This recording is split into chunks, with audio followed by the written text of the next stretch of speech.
music on.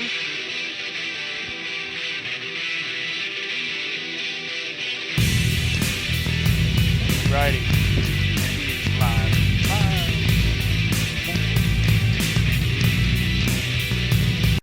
Good evening, everybody, and welcome to Corner Wrestling Radio, C2C Radioshow.com.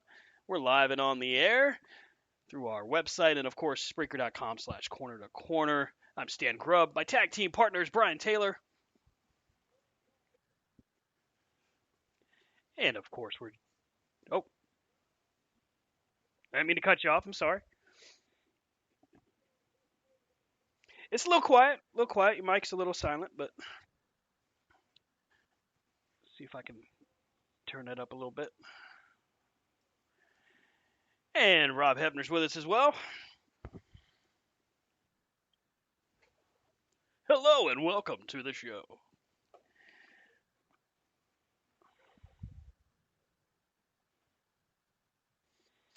We got a lot to talk about this week. We've got All In, which a record-breaking pay-per-view. We're going to talk all about it, go over the card, talk about our favorites and stuff like that. And, we're also going to talk about two guys, one, an absolute legend for sure, and Hall of Famer. The other, well, I don't know. I'll have to ask you guys. The other, certainly a very creative and great performer, but the tragic passing of Terry Funk and Bray Wyatt happening this past week. Man,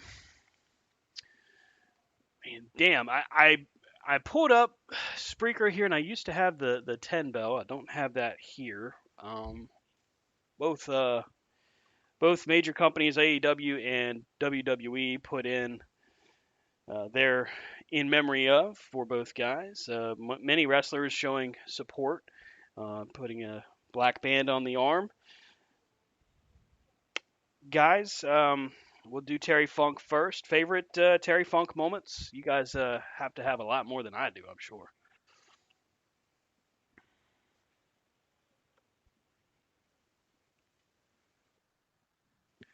Just because you've seen no, just saying you've seen a lot more Terry Funk stuff than I have through the years.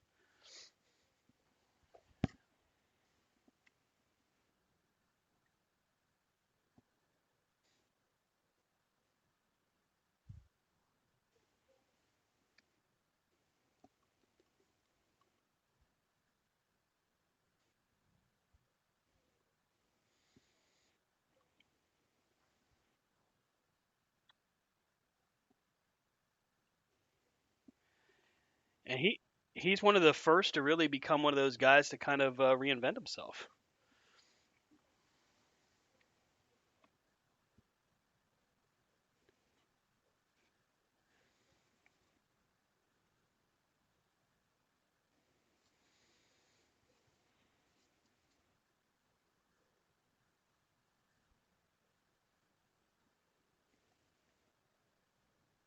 Hmm.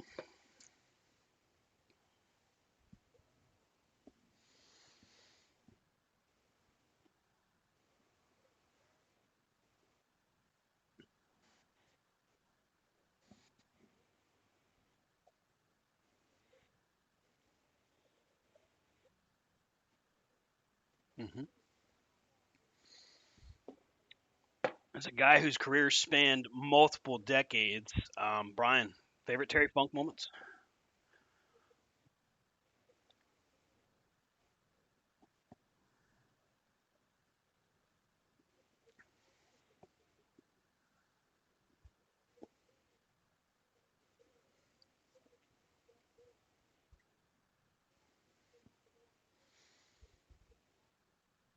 I think the stuff I remember Terry Funk doing in ECW was tremendous. Taking a company and having their first pay per view really put on his shoulders was a huge moment in both wrestling history and of course his personal career. Uh, the matches I saw of his in NWA were good, and WCW were very good. Reverse that. NWA were very good. WCW stuff was entertaining. I feel like they had an opportunity with him they could have done a lot more with, much like WWF. during the Attitude Era.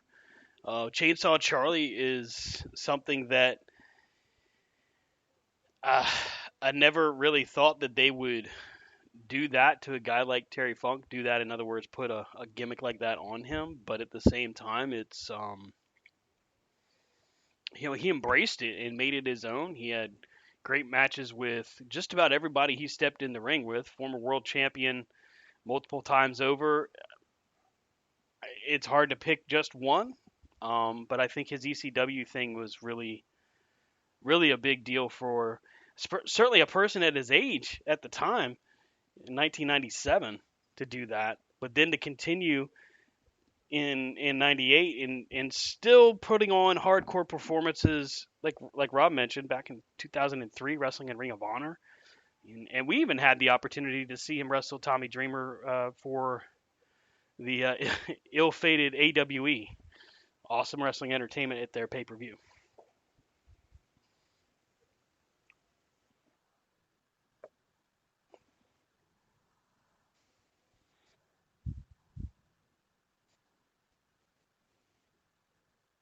Hmm. Hmm.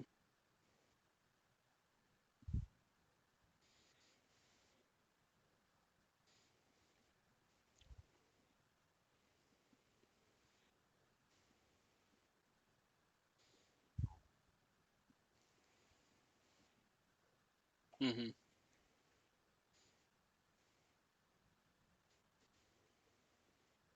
Yeah, yeah, that's a good point.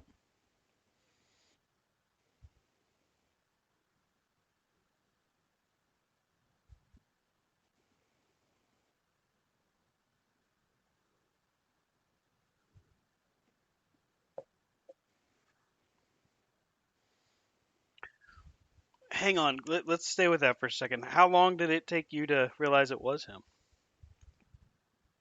Oh no! Come on, really?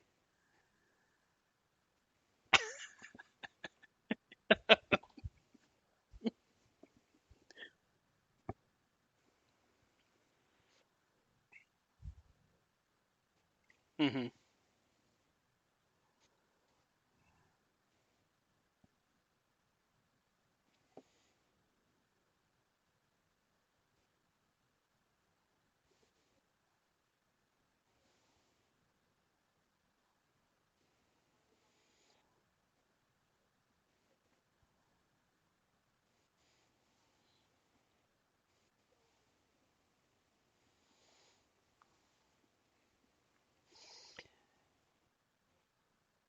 Okay. And then, of course, the surprising passing that we find out about Bray Wyatt, Wyndham Rotunda, 36 years old, suffers a heart attack after previously being diagnosed with COVID. Now, it was actually kind of up in the air when it was first reported that he had passed because there was no official cause of death released. And then the family, the Rotunda family, had actually asked that it be released so that there not be any speculation, as the internet tends to run rampant with. Um, yeah, yeah. I mean, it's 36 is just too damn young to have something like that happen. But certainly a career worth talking about and worth remembering. He starts off as Husky Harris in NXT. That doesn't really work too well, so they in NXT he gets repackaged and becomes a much more identifiable character, a much more long-lasting character, one that a lot of people really enjoyed. Now he transitions later to the Deleter of Worlds in his work with Matt Hardy. He, of course, wins the World Championship in Elimination Chamber. Ends up main eventing WrestleMania against Randy Orton. I think they called that a main event. Pretty sure they did. Ends up losing to Randy Orton. They retransition him into The Fiend, where we are introduced to the Firefly Funhouse, which that was certainly unique puts us all in a different kind of frame of mind, different perspective, where we see the puppets, and when, of course, we see the cinematic match at WrestleMania 36 between he and John Cena. And then, of course, his most recent comeback at Extreme Rules last year. No, earlier this year. Gosh. Whew.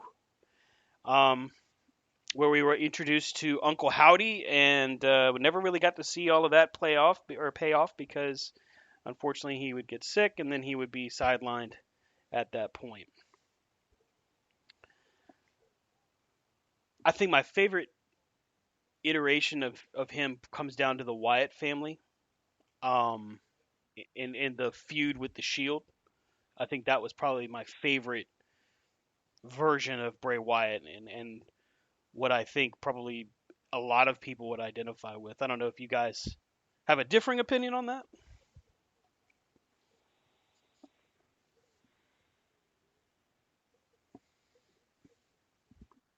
I'll take that as a no.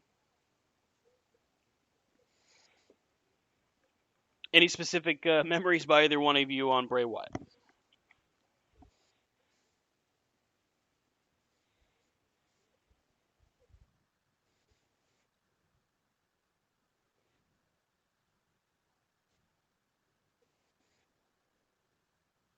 Hmm.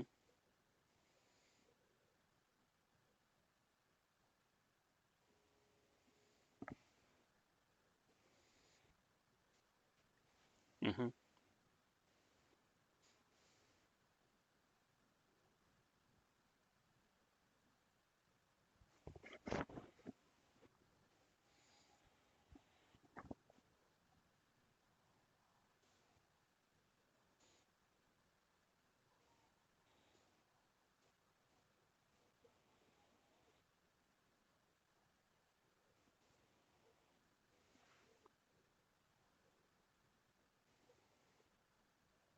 Hmm.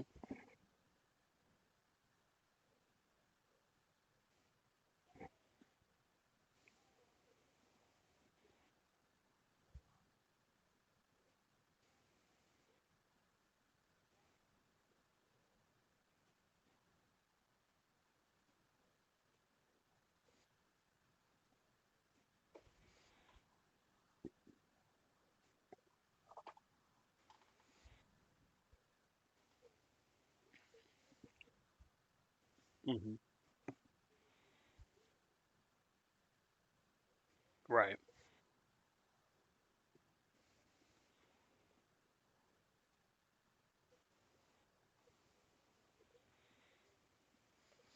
Yeah, I mean it's a tough situation with you have to make a conscientious decision to respect the privacy of the family and really respect what they've asked for, but at the same time you have to manage that, and that's a tough one, right? Triple H tweets it out, and I was actually watching. What was I watching when it was announced? Oddly enough, I was watching a Bray Wyatt video on YouTube. I was watching. I want to say it was like some version of the Firefly Funhouse or something like that. But anyway, it was in watching it.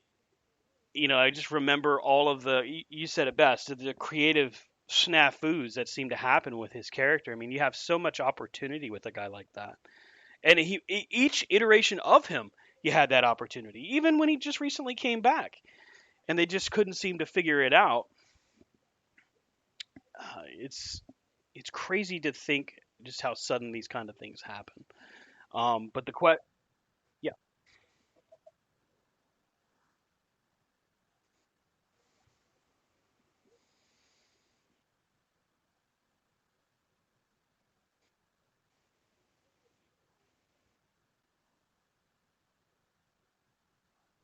Hmm.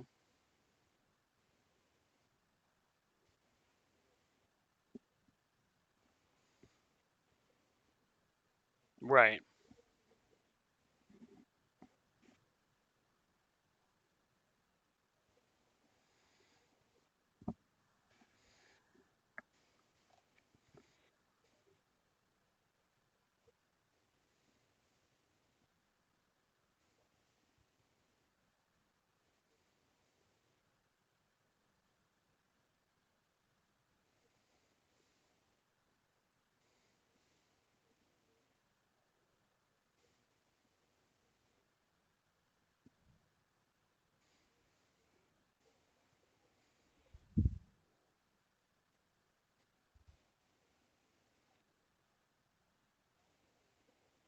Mhm.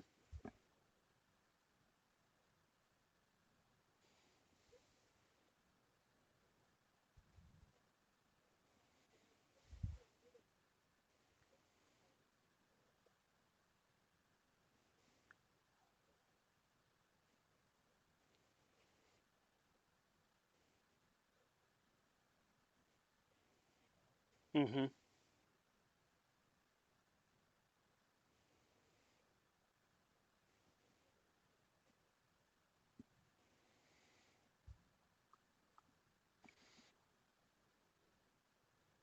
Right. Yeah.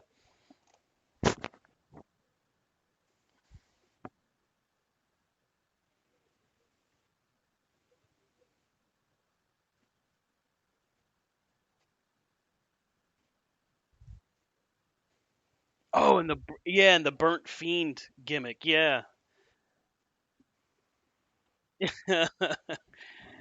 It's deaths in wrestling is well, I mean deaths anytime, family, friends, whatever, are tough to handle. But in wrestling, you've watched these guys go under so much different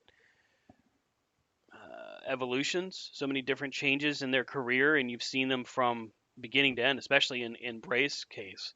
When he started as Husky Harris all the way to most recently. It's tough to really put your finger on things that stand out differently than other things. But when you see pictures like that, or you see, like, I watched a couple of the tribute videos that some of the guys put out there, like Seth Rollins put out a tribute video, Miro put out a nice one as well, and you start really realizing just how much of an impact they had, not just on screen but backstage and with their colleagues. Um, and Alexa, I think, is one of those people that he really touched as far as in their career.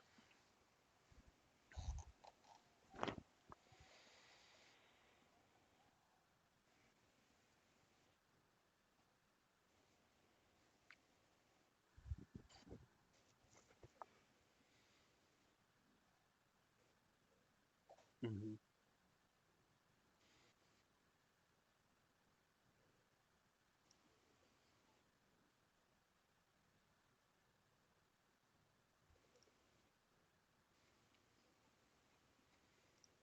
Yeah, yeah.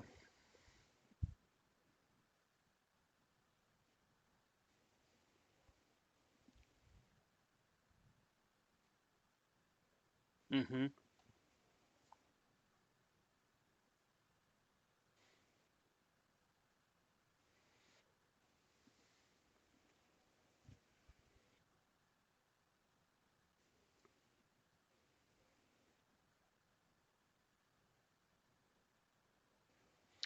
Yeah, yeah. I mean, well, I think they pick and choose which way they want to see a person remembered. Like, they don't want people to really remember Papa Shango as much as they do the Godfather. They don't want to see. They want us to go, oh, Akama Mustafa was great. They want us to see the Godfather. It's just that's a tough one. Yeah, it's a good point. Like, Pillman, when he passed away, of course, that was his real name, so they didn't really have a gimmick on that. Benoit, same thing. Um, but it's indicative also of, like, hey, this isn't a storyline. This is real. This is an actual thing that took place. Because I can remember there were people like tweeting on Facebook as well, saying, it looks like, I think Triple H's Twitter got hacked because he had reported the death of Bray Wyatt. Um, and in this world where we're so uh, preconditioned to expect that it's a work. Um, and I'm sad that it's not a work. You know what I mean? Like, it's sad because of the realization that this guy left behind, 4 kids and a fiance and an ex-wife, and obviously his other friends and family that he had great impact on. Um, it's tough.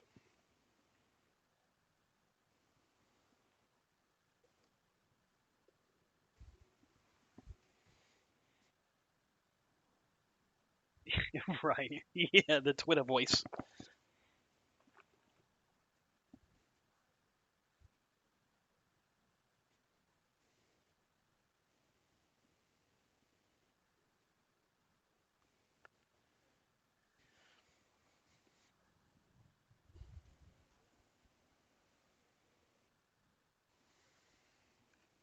Would you put the Wyatt family in, or would you just put those two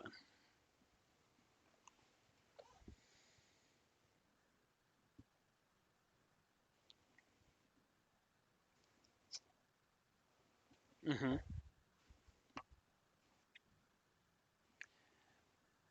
Yeah. I think you could also make an argument and say that Braun probably wouldn't get in by himself.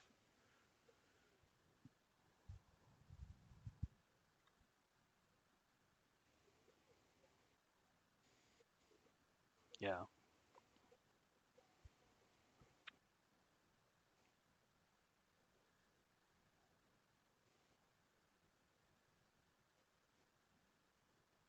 Hmm.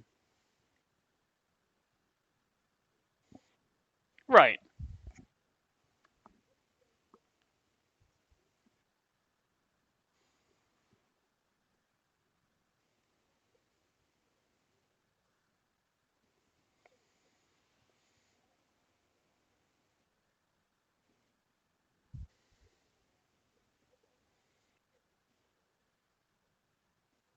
It's okay.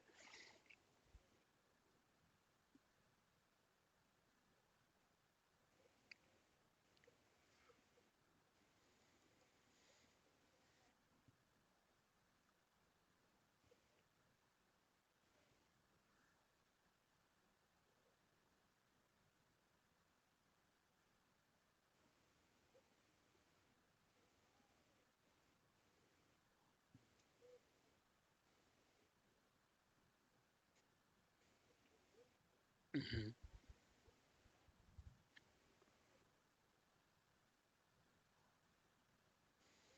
Yeah, that's true. That's true. I mean, I feel like when you look at Bray Wyatt's career, um, he certainly had a lot of accomplishments there, winning the Andre the Giant Battle Royal,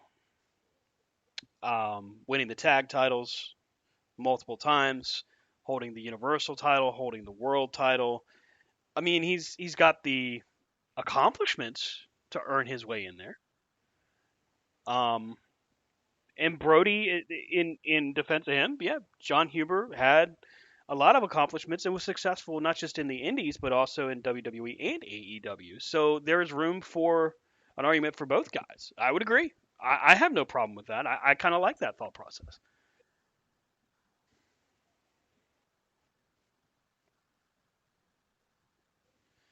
Yeah.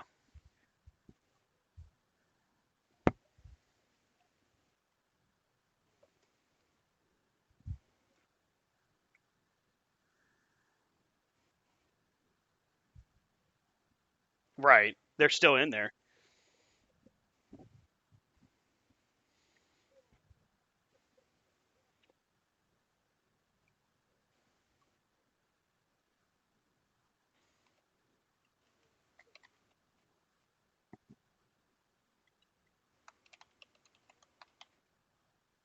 Mm-hmm. NWO and DX, yeah.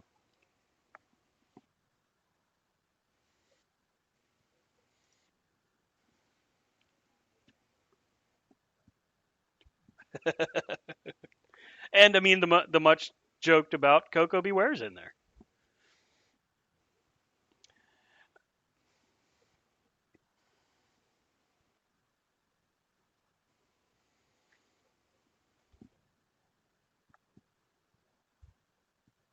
Mm-hmm.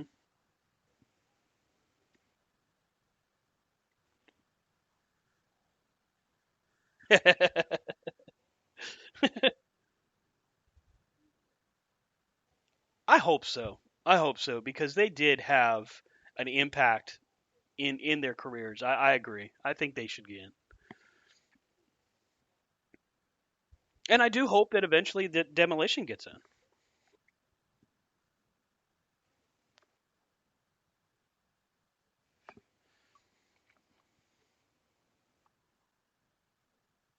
I'd put all three. Crash. Well, there was a dude on the Indies that was Crash. He was part of Demolition on the Indies. I don't know what his gimmick became or if he ever really did anything else, but there actually was a Crash.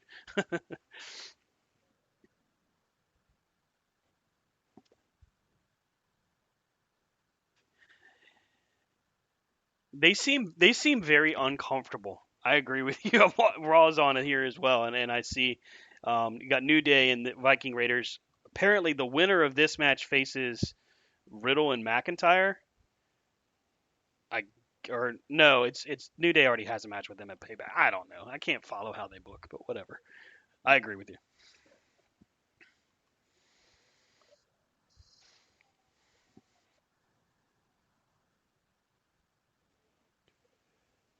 Yeah, and all of the people that were mentioned in the speaking out movement, he was one of them that actually admitted to what he did, and he still got a job. Yeah.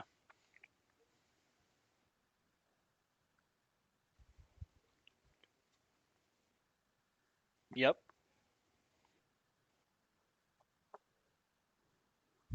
Right. A lot of people would agree too that he shouldn't be there. Right, right. Maybe maybe we should, if we're going to keep him with a job, maybe we don't necessarily thrust him onto the spotlight. I mean, RK Bro, there were a lot of people when RK Bro was at its height that were complaining that Matt Riddle was still being spotlighted after all of this had come out. That's a good conversation there.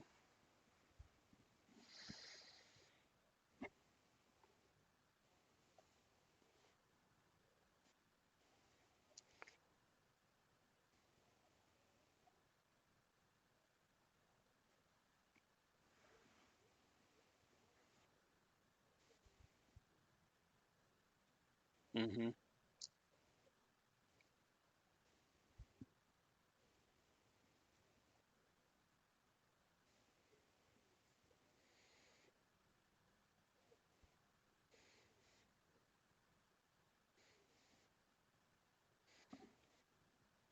Mhm.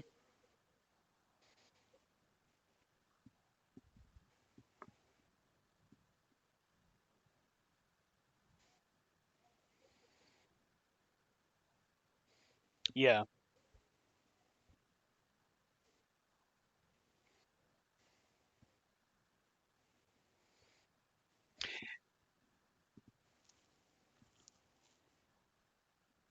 Yeah. Yeah. I mean, it's one of those things where we'll always and I think there's a lot of room to speculate. There will always wonder like what could have been if he had gotten a run in AEW because I think that Wyndham would have done very well there, and his creativity would have been embraced. Hell, we could have seen him with the House of Black, which would have been amazing, right? So there's a lot of different things, or even the Dark Order, a lot of different things.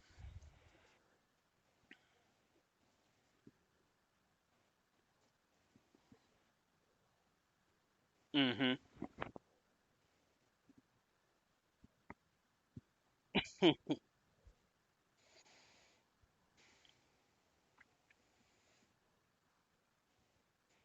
That was messy. Is that Ivar? I think that's Ivar. Anyway, he just dumps Kofi into Drew and Matt Riddle's lap. That was messy. Now Drew's throwing chairs. Oh my God! He just leveled Xavier Woods, dude. I guess so. Drew McIntyre's had enough. Mm-hmm. Jeez.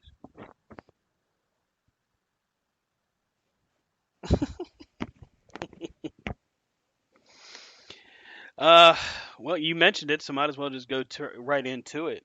All In was this past Sunday, yesterday. 81,035 people in paid attendance, 90,000 speculated that were in comps and total attendance. What a show at Wembley Stadium. What a huge, huge moment for all elite wrestling.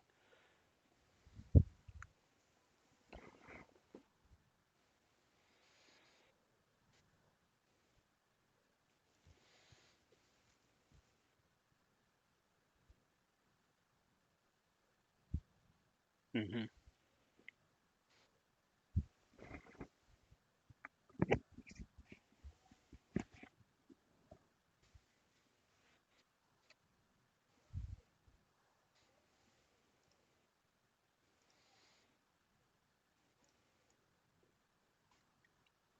Right, right.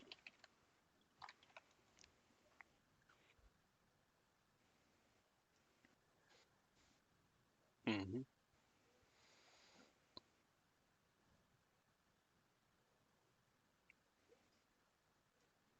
I really liked that actually.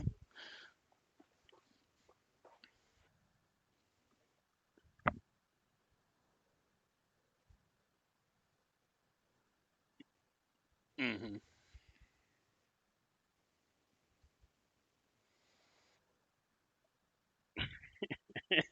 I'm sorry. I threw the chair at you. Oh man. Don't throw the. Oh, now he's throwing at other people. Drew is unhinged. Man, oh man. We got a lot of matches to talk about, so we'll start with Zero Hour and just work our way through it. And then we'll talk a little bit about the card as it stands right now for All Out, because All Out is in 6 days. This is not a easy feat. Tony Khan taking on huge, huge risk this week, and they're going to Chicago for All Out. They got 4 or 5 matches. I think that's the unspoken home of AEW, but that you could have made an argument during the COVID era that it was more along the lines of Jacksonville. But I think Chicago is kind of like their home base. Let's start with Zero Hour, Rob. We started off Ring of Honor World Tag Team Championship, MJF and Adam Cole taking on Aussie Open. Uh, you know, I think everyone in the C2C fan group on the prediction page predicted that Aussie Open would retain, and we would see some kind of a payoff at the end with the Cole and MJF split, better than you, Bebe, breaking up. But that didn't quite happen. We get MJF and Adam Cole winning the tag titles. Did you think that this was going to be what would happen there?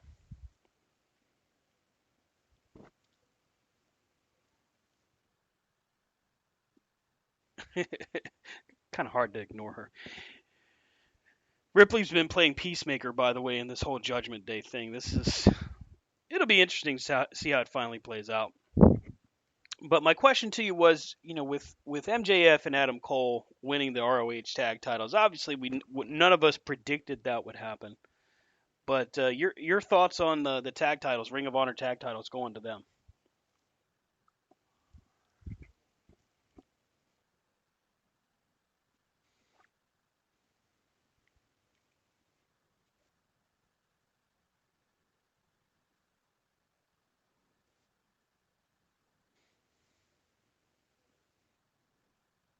Right, right.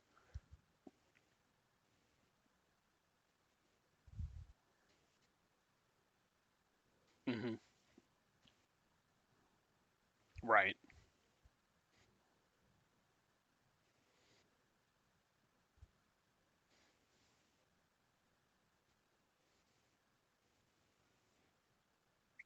Hmm.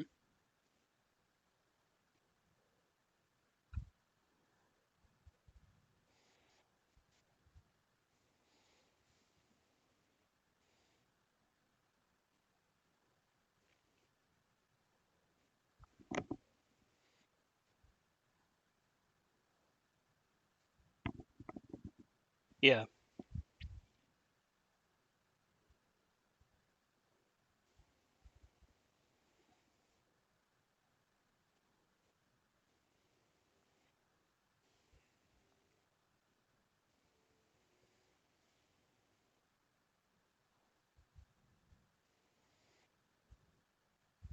Hmm.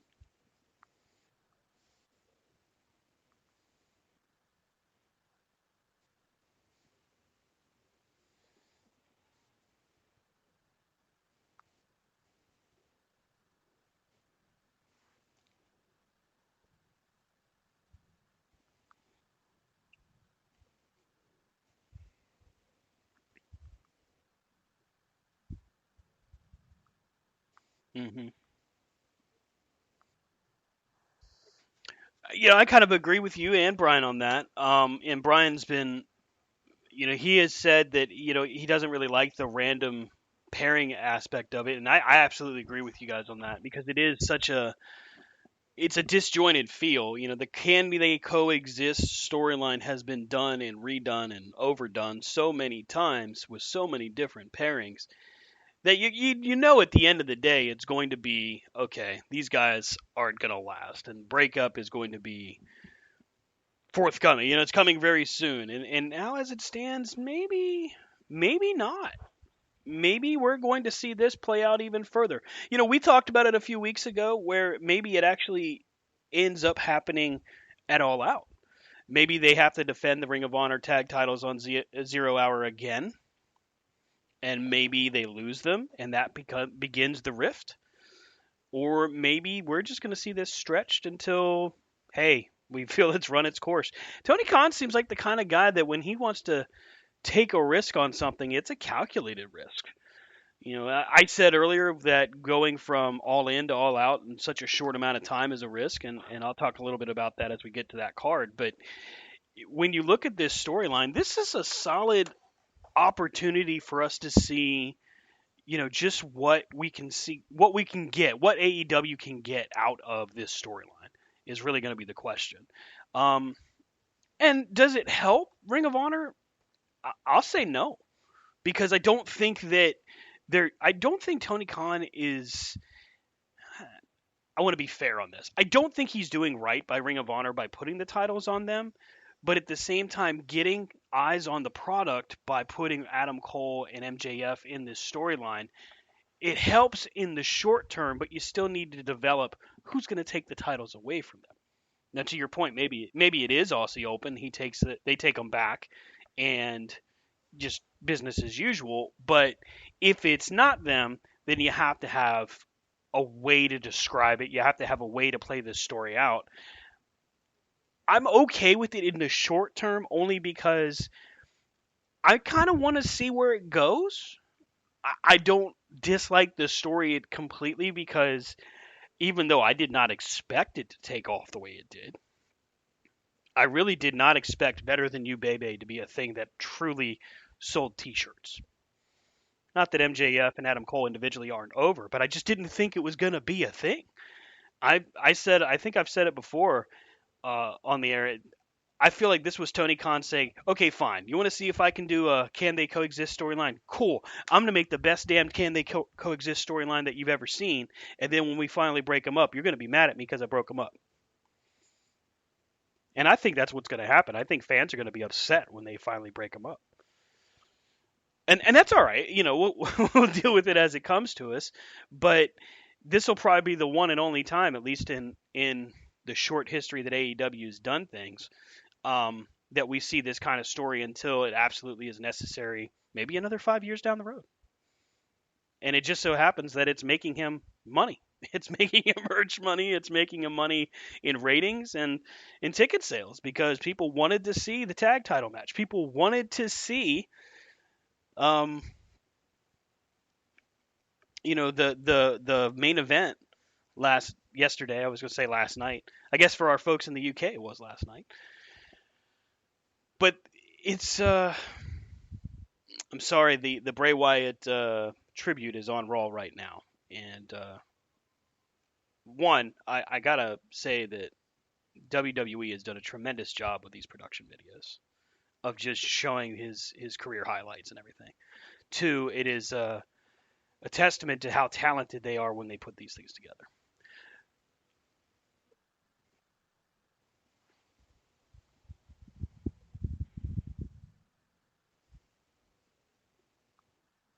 Hmm.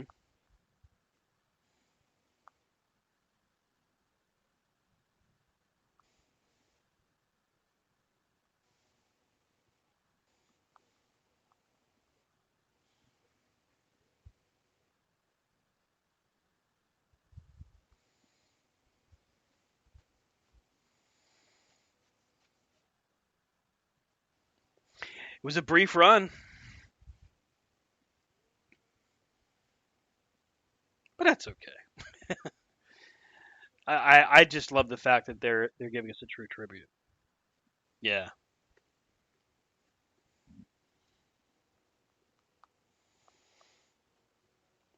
So MJF, Adam Cole win the tag team titles of ROH. Again, we don't know how long this is going to go.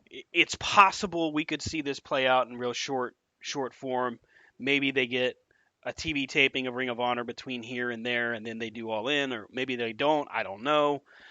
Um, Either way, I'm okay with it because I just want to see what's going to happen next. Until it gets old, I want to see what happens next, and then it'll ultimately die out. We'll probably get tired of it at some point, just like any other storyline. It runs its course.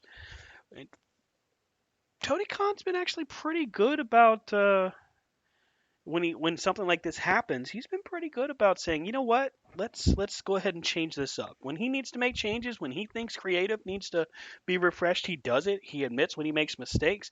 He is the most fan friendly promoter that we've seen. So I have confidence until I have a reason to not.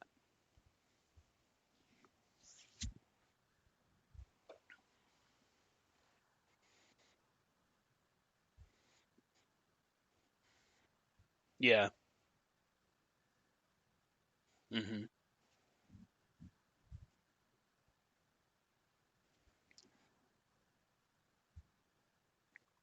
Right, right.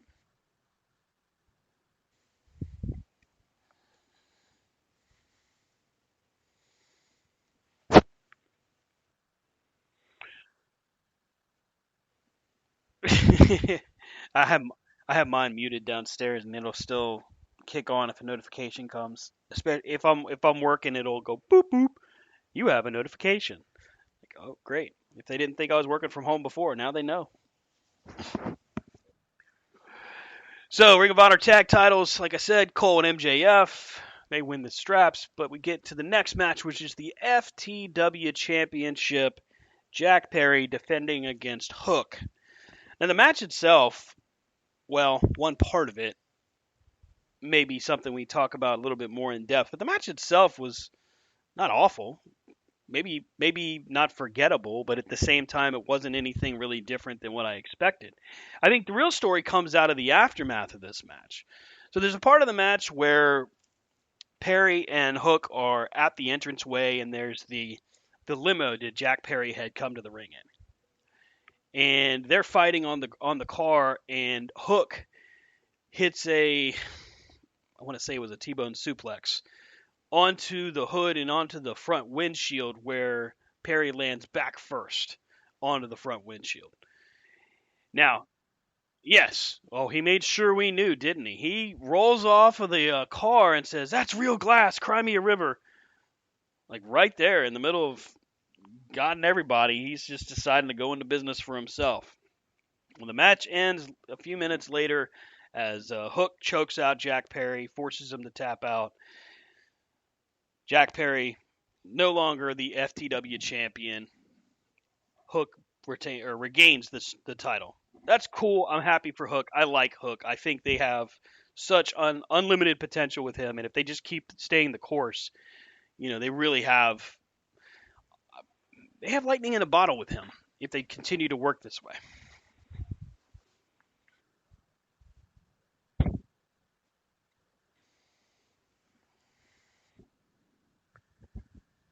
Yeah.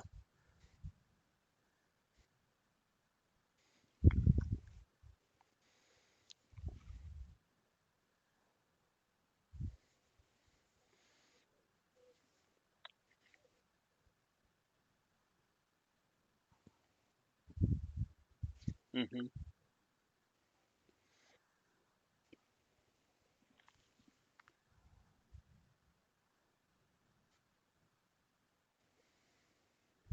Hmm.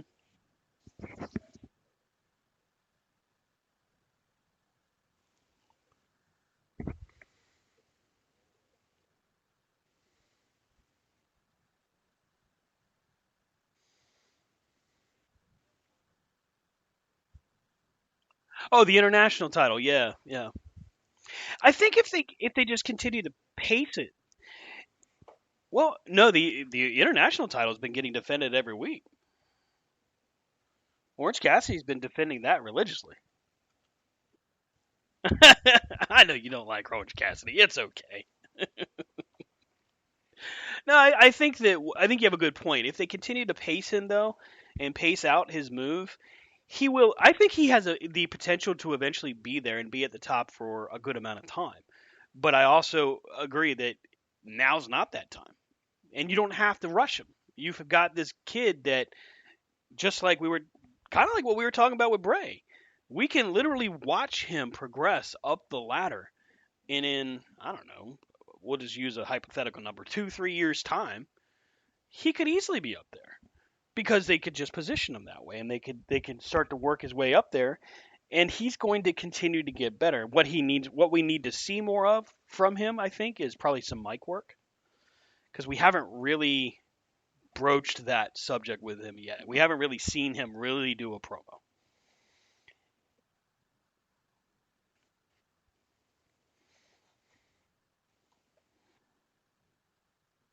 Yes. Mhm.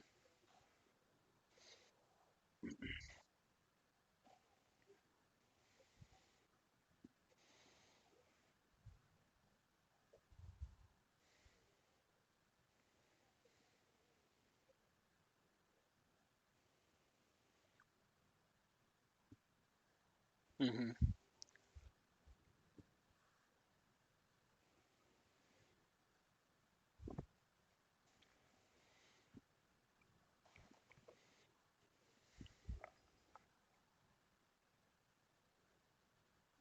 Mhm. Mhm.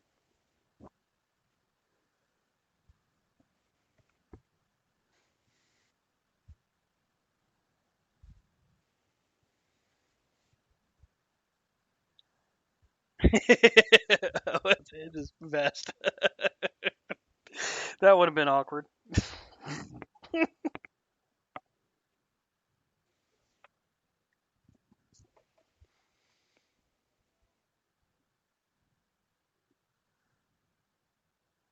Mhm.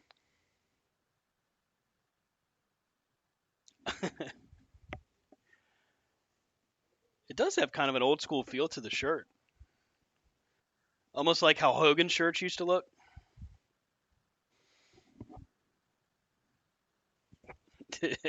Literally all the time he does. Um. So I mentioned it. We'll talk about it. So after the FTW title match happens, we find out later on, and actually we found out during the pay per view, that Hook goes backstage, and apparently this is no, not Hook, Jack Perry. This is the story, and it's broken down from two different sides. From Jack Perry's side of things, apparently he goes backstage, he confronts CM Punk, basically bragging about the glass spot, saying, "I told you it'd be fine." And apparently, from, like I said, from Perry's side of things, from what some folks have reported, Punk took exception to this and basically threw a punch and then slapped him into a front face lock. Now, from Punk's side of things, Punk's backstage getting ready for his match against Samoa Joe, which was the next match. Perry steps to him, gets in his face, tells him, "I told you so," and then basically gets nose to nose with him and starts a shoving match kind of thing. In an effort to defend himself, Punk puts a front face lock on Jack Perry. They separate the two, and Perry gets sent home. Now, Perry would already, the report is that Perry had already been scheduled for a vacation after All In, and that was what was supposed to happen. So that's what a lot of people have said. Now we find out from Brian Alvarez today that both CM Punk and Jack Perry have been suspended, and neither will be on the All Out pay per view. Remains to be seen if that's completely true. We haven't seen or heard anything yet as far as Tony Khan is concerned. He did say during the media scrum that there was an incident backstage and that until the investigation was done, he was not going to be commenting on it. Thankfully, the media that was there did not ask after that, so they respected what he asked for. I thought that was cool. Um, but I got to ask the question. We talked about it a little bit during the pay per view together, but Rob, do you think at this point it's time to not just let Jack Perry go, but maybe cut CM Punk loose?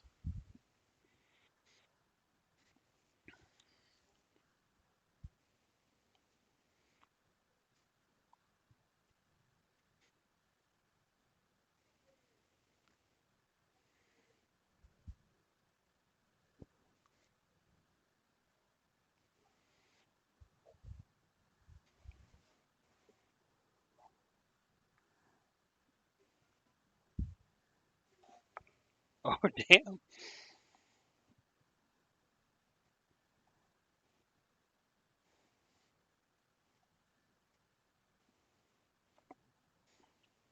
That sucks.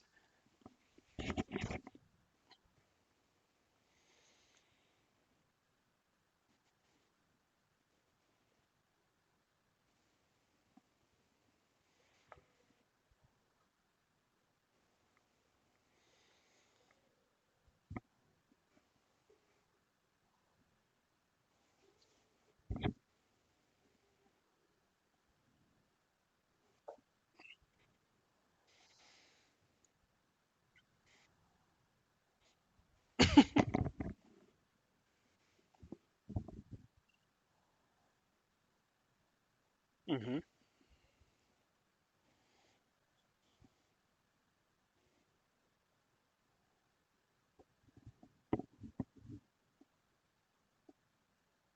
Uh huh.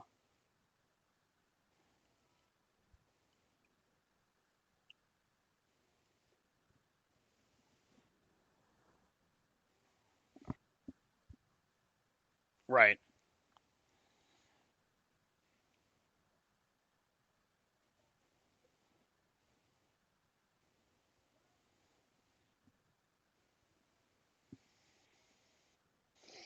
I mean, honestly, I think with Jack Perry behaving this way, regardless of who started it, I would probably fire him. There has to be accountability, and we've seen what happened with the EVPs in their involvement with the initial scrum or scuffle, whatever the hell you want to call it, with CM Punk last year, and everybody got suspended. Now, granted, Punk was hurt, but still, he was included in that suspension.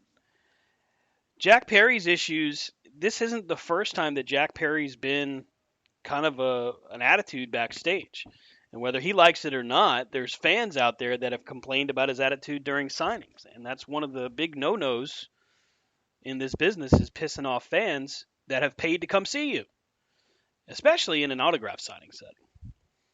Um, and I can certainly understand why Punk would have been pissed off just getting to the arena, especially if they didn't have his travel set up. But I have to say, and you guys always give me a hard time, but I'm a big CM Punk fan, and even I would have to say, yeah, maybe it's time to just cut him loose. There's the drama with the Bucks. Ace bit a guy for crying out loud. It became a thing. You can't have this in your company. You were doing really well before CM Punk even got there, and that's just the truth. Like AEW was doing great. Now, granted, CM Punk, you can credit him with them drawing their first $1 million box office. You can credit him for their largest rating they ever had for Rampage and for Dynamite. But after that, at some point you have to hold people accountable. And I think Tony Khan is under the microscope by a lot of fans right now. You mentioned earlier, back in the day, we would have never known the the other side of the curtain, so to speak. We'd have never known that, and you're absolutely right. And it just speaks to how different the business is now, because we now get reports from media saying, "Well, here's the stories I've got." Fightful.com, they got Jack Perry's side of things, and they got CM Punk's side of things. They got just like in Brawl Out, they got Punk's side of things and the Elite side of things. And let's just make our own decision. Honestly, if it's me, I'd probably cut them both loose and just say, you know what, this just didn't work. Thank you for everything you've done for us. Good luck in your future endeavors. That's what I would do because I just don't feel like there's any place for that in any company. And I feel like with Punk, the first time may have been coincidence. The second time, that's reason enough to start asking questions. Jack Perry, this maybe because this is the first time there's been this major of an incident. Maybe you do just suspend him, but suspend him for a longer amount of time. But I think at the end of the day, if you've seen indications his behavior is not changing, then yeah, it's time to let him go. I'm sure there's a behavior clause in their contracts.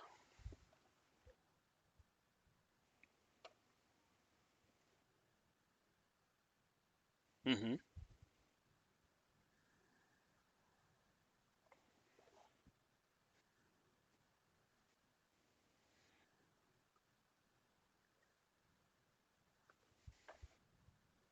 Right.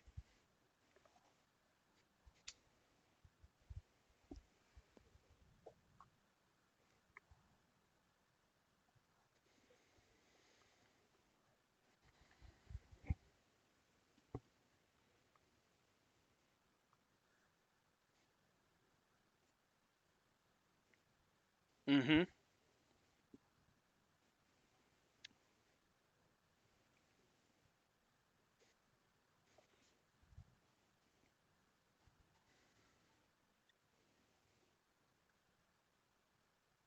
Yeah.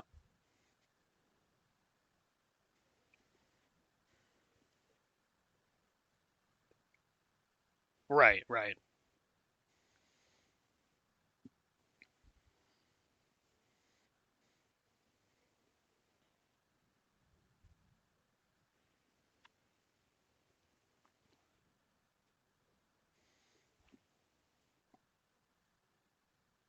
Mhm.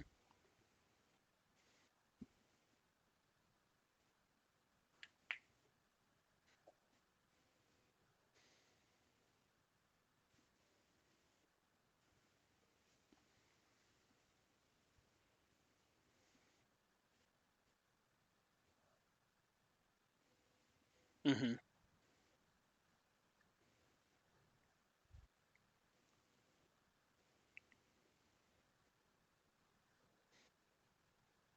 Mhm. Right.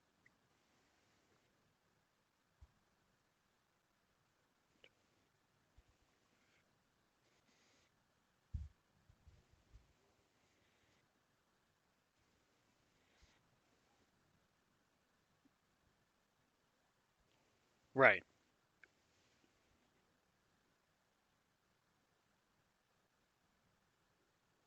Mhm.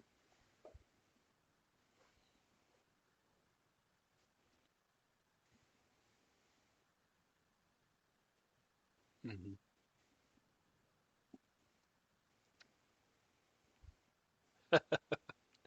Wow. Rob, what do you think? How you feel?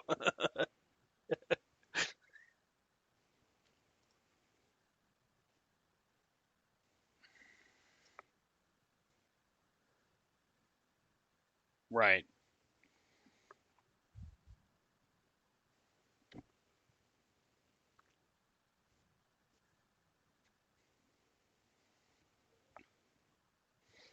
Oh, you're looking at the legacy titles? Yeah. They look nice. Well, I think you've have a bunch of bootleg belt makers that have been doing this for a long time. It's cool to see the WWE and the NFL working together on licensing for that because that's just another opportunity, man. That's money.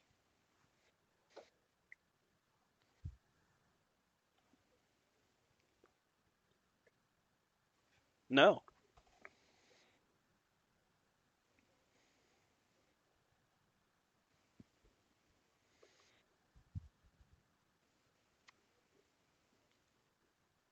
Yep.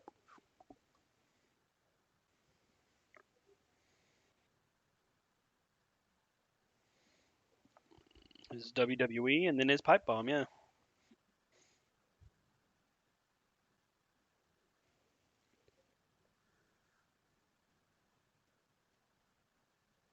Mhm.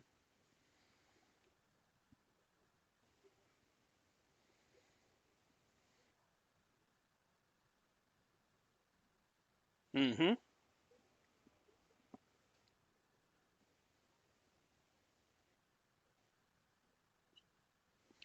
Well, and here's the thing: like you had to know what you're getting into. It wasn't like CM Punk's attitude was a secret. Like CM Punk is who he says he is. When somebody wants to tell you who they are, believe them because otherwise they're just going to show you.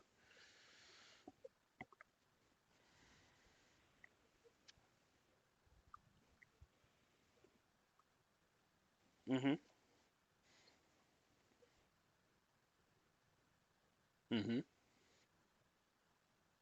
Yep.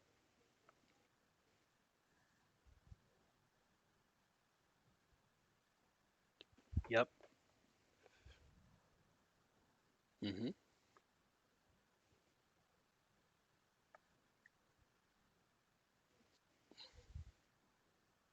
Yeah. Yeah.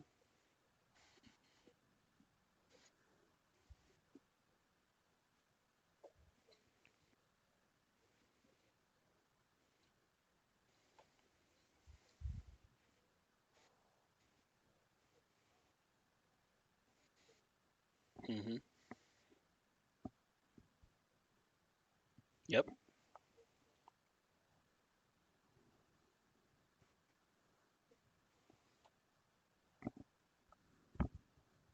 Right.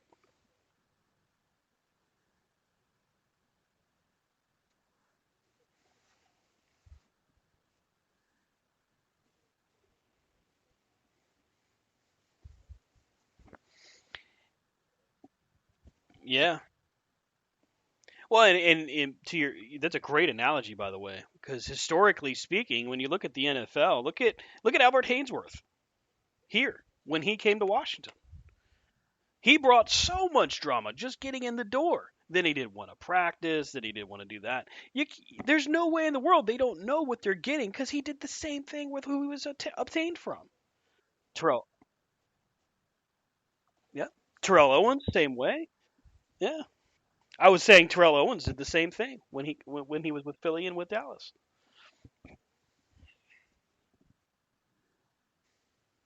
Oh yeah, that's a perfect example there.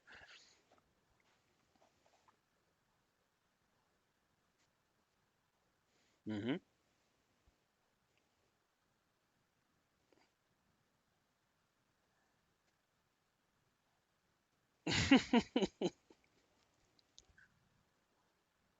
Yep. Yep. I agree.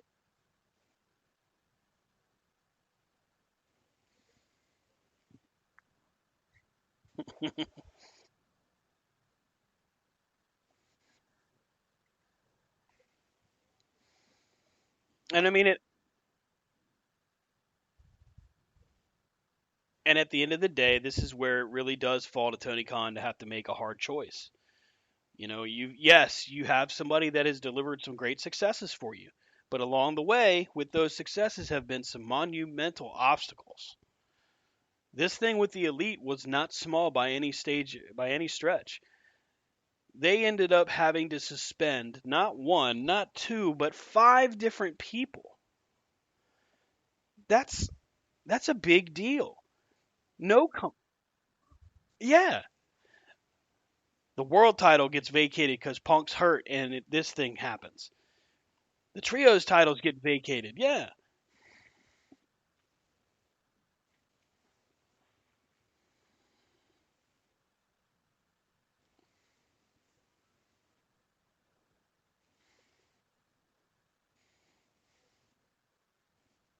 Hmm.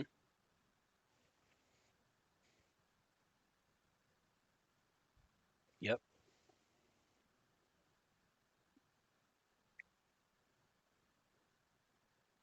Yeah.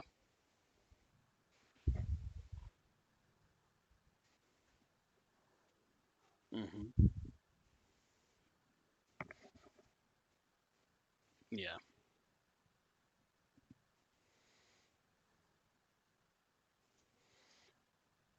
Hmm.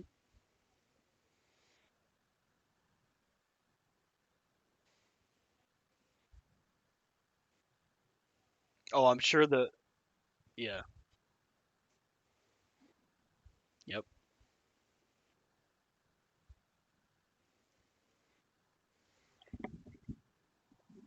Hmm.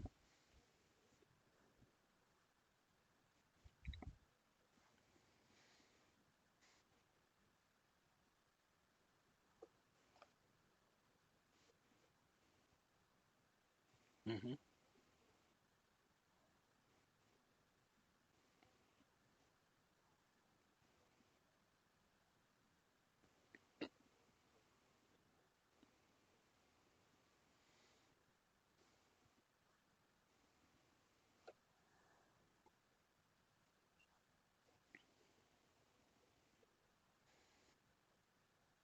Hmm.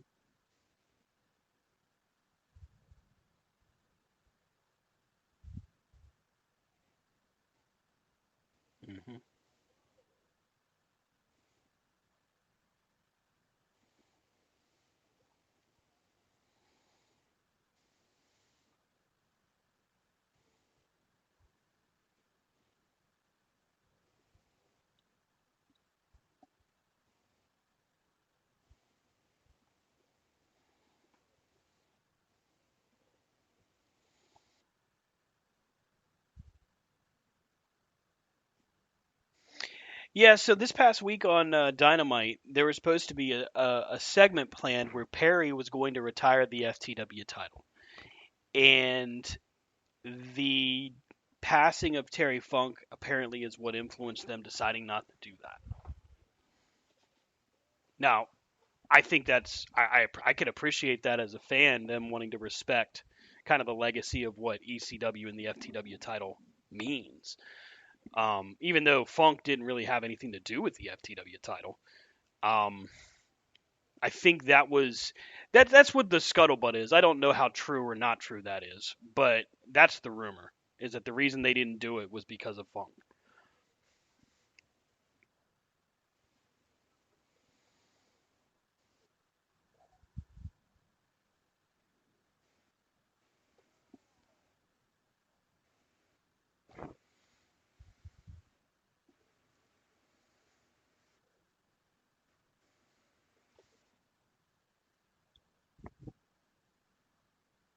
Hmm.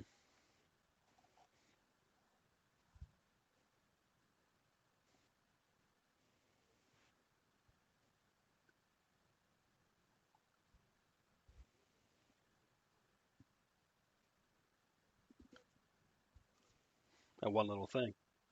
Yeah.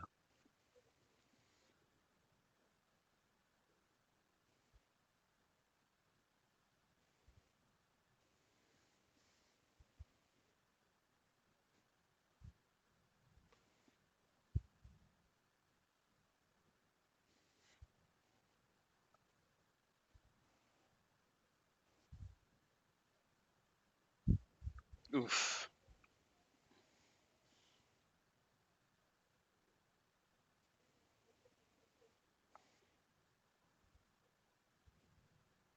Hmm.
Yeah.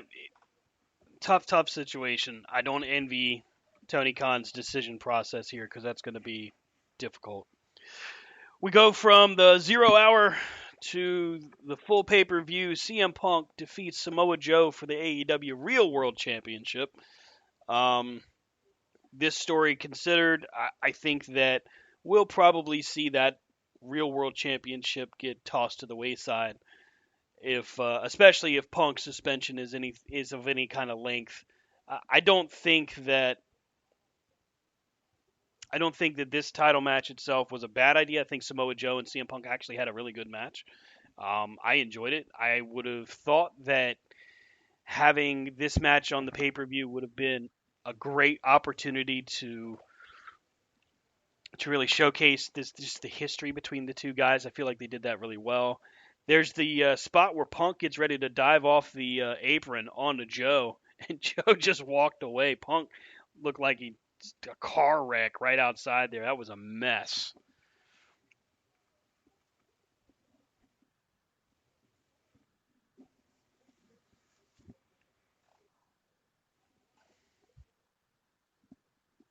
Hmm.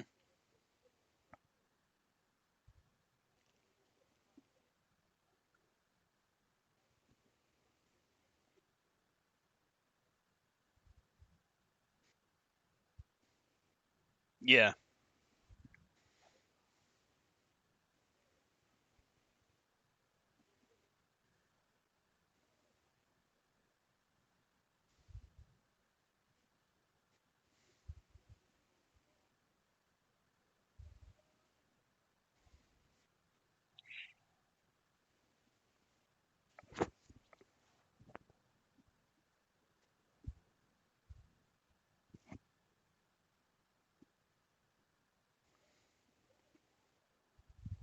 I thought the idea of it was really cool. I thought him spray painting it, putting the X on it. I was like, dude, this is kind of neat.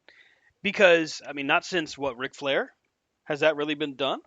And I was like, man, that's a cool idea. Like, I could see some mileage coming out of that, and ultimately paying it off with MJF and CM Punk later on. Um, it just sucks because now we're in the middle of this crappy ass story that's happened between him and Perry that we're probably not going to get to see that.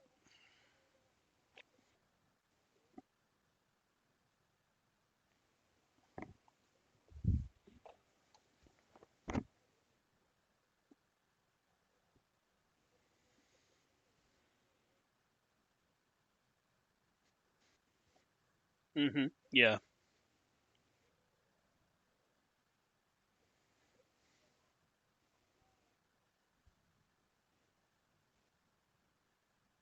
Oh my gosh. Seeing him do that deadlift German to Ludwig, that first off, what a huge show of strength. That's cool, but like, dude, that's kind of ridiculous. Plus, he's busted in his mouth, either his mouth or his nose. I can't really tell. Ow,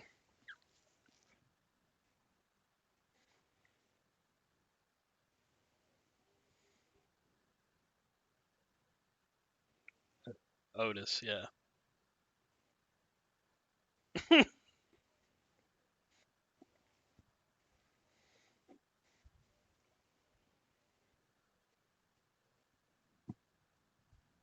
No, they were laying into each other pretty good.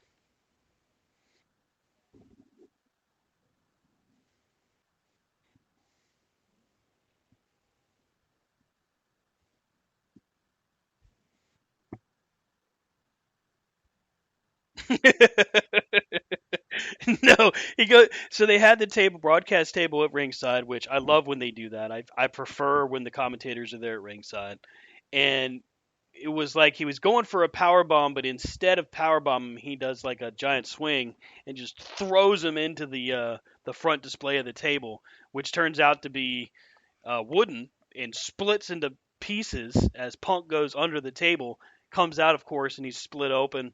I mean, the match itself was just it was great. I really did like it. Oh, ouch! What a power bomb.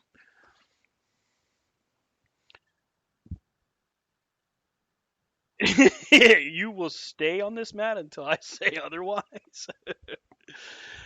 Konosuke Takeshita, Jay White, Juice Robinson defeated the Golden Elite, Kenny Omega, Hangman Page, and Kota Ibushi.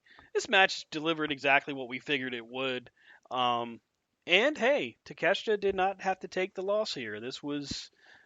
I think this is the right call, but the question now becomes, what do you do next with all of these people?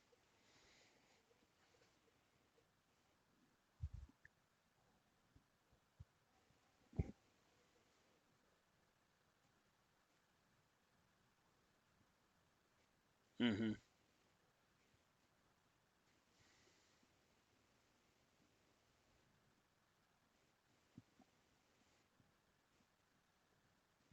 Oh yeah.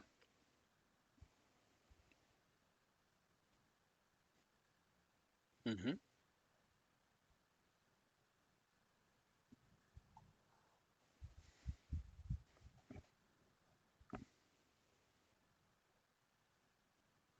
Hmm.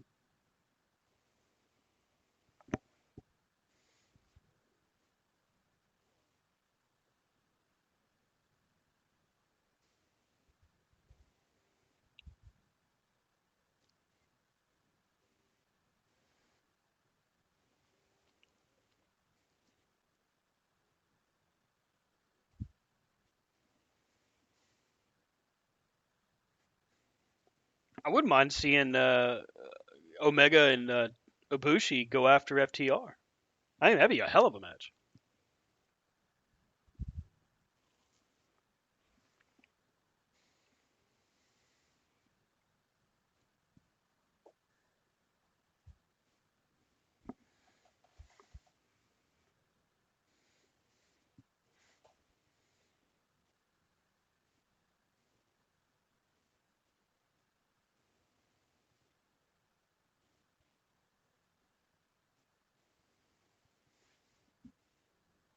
Hmm.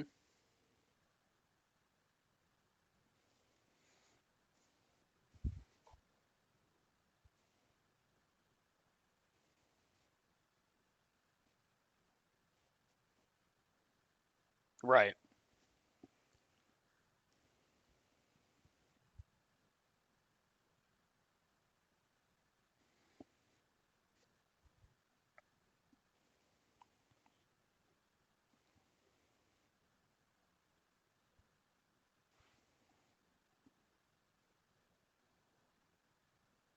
Hmm.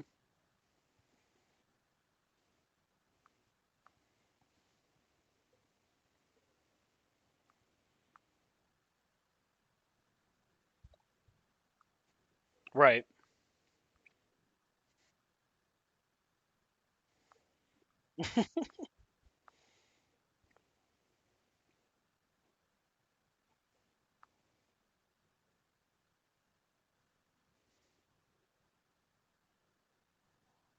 Yeah.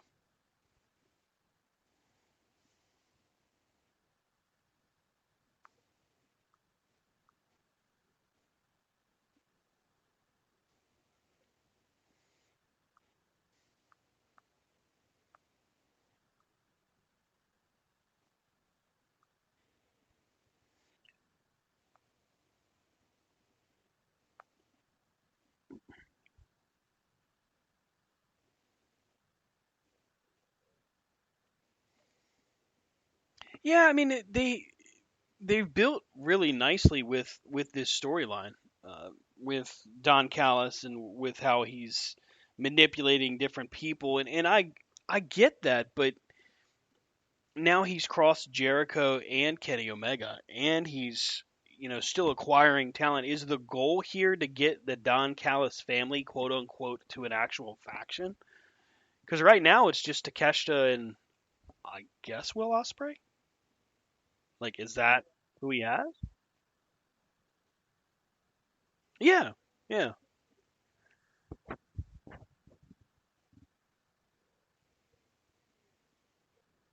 hmm,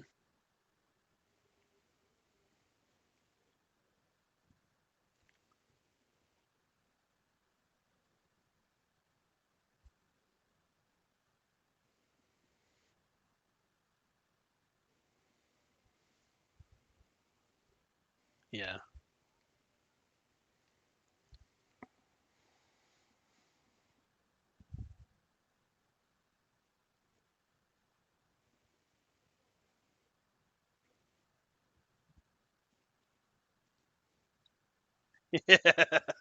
Yeah, I thought that was pretty damn good. That was pretty cool. I mean, hit that you talked earlier about the celebrity wing of WWE. Why not put him in there? I mean, it's not you're not losing anything by doing that. I think that's good exposure. I'm sure his family would like them to celebrate him a little bit. Wow, 99 years old, man. Dang.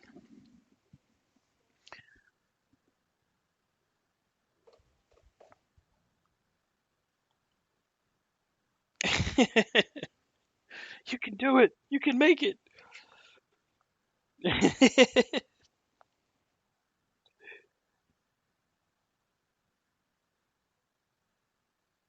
Oh wow.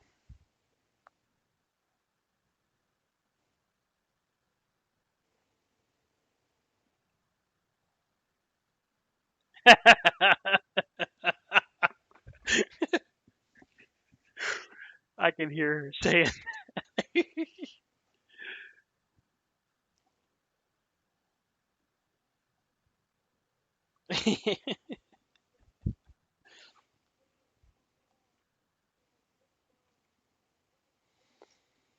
So we go from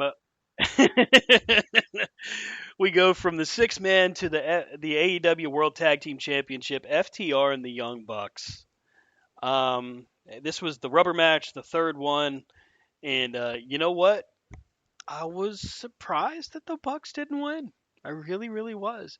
I don't get me wrong. I'm glad because I don't know if that I ever want to see FTR's run end, but I was surprised to see this one come this way. Now, A- AEW's done a really good job of keeping their tag division full, right, and keeping it interesting. Um, and I noticed that the Bucks didn't want to shake hands at the end of it. They did the snub. I am curious to see. if we're gonna see the Bucks go heel, but Kenny Omega stay face.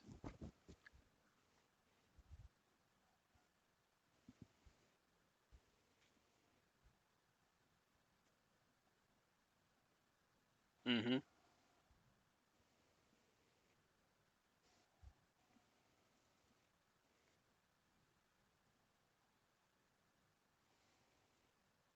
Right.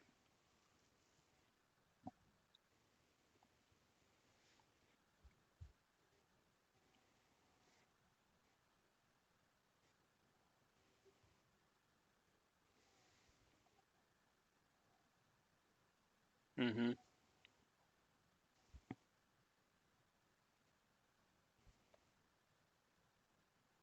Yeah.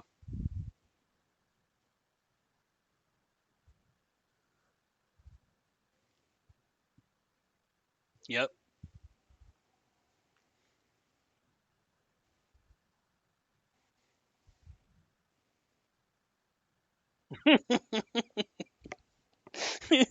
He's done multiple interviews talking about the guy that sets up his gear, and that guy deserves an award because pretty creative.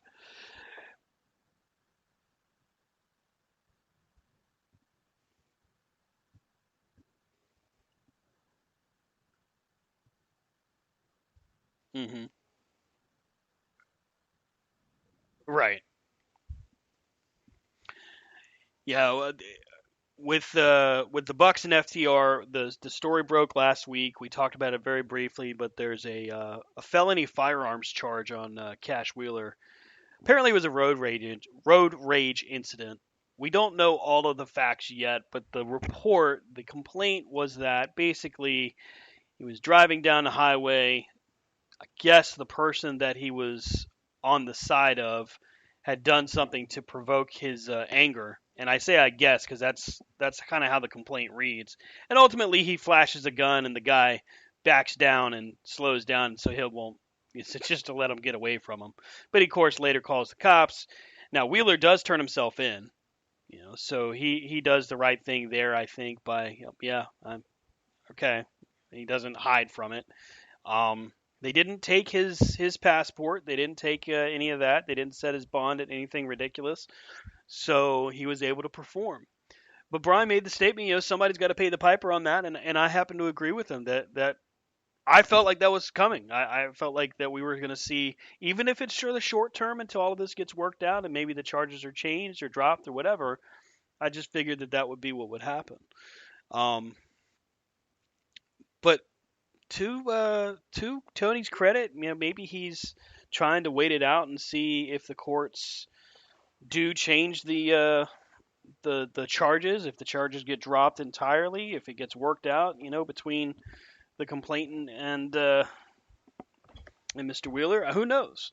But in the moment, we got a hell of a tag match between the two sides. I feel like the question is now coming up on okay, well, it's not going to be the Young Bucks. It's not going to be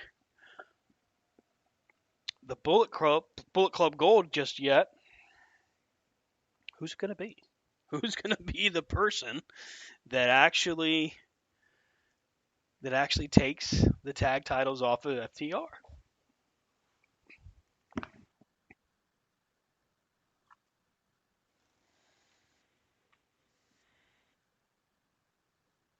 Hmm.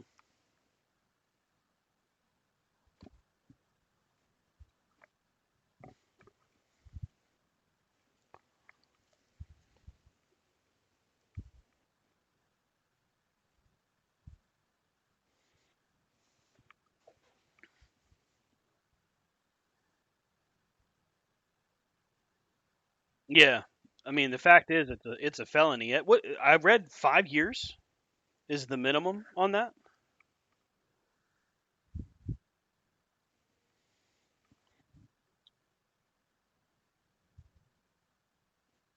Hmm.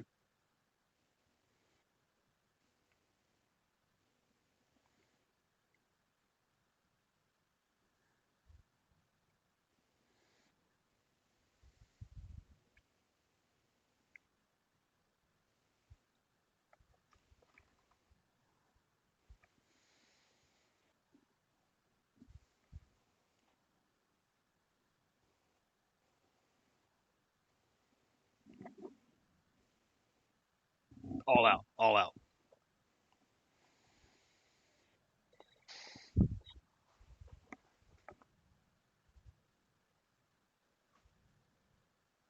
Hmm.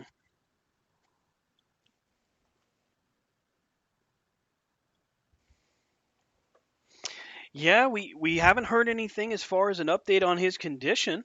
Um, I'd love to see that. That would be a great way to kind of take the titles off of them. And here's the thing. So, you know, exploring this a little bit, if they're able to maybe plead it down and he can avoid anything major, you could always have them come back and go after the chase again with FTR.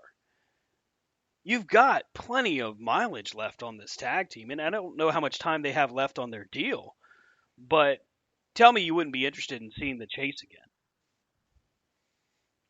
I mean, that would be good television.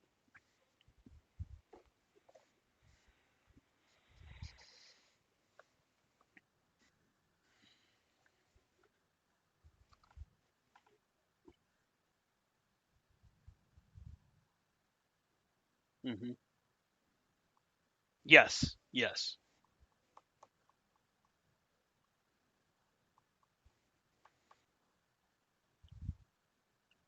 right.